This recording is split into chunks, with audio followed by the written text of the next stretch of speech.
Welcome to Pindar Poetry. We hope you learned something new.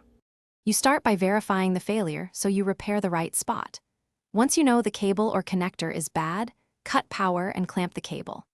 Carefully score the outer jacket and remove about 1/2 inch of insulation to expose the braided shield and inner wires.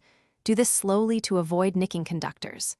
Make sure you identify V-bus, CC, and ground by color or meter now, because correct mapping prevents permanent damage later.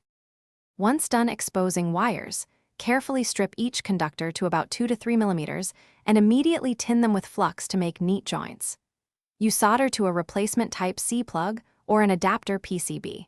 Apply heat briefly to avoid melting insulation and keep joints small.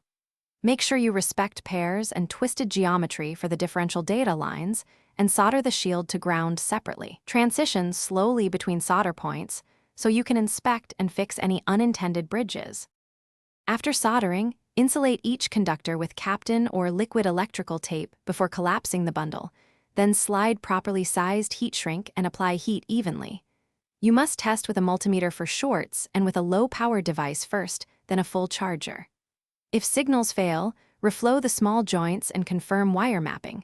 Intermittent charging often means a cold solder joint. If you see smoke or smell burning, stop and replace the connector or cable. Safety first. Thanks for watching. Consider subscribing if we helped you.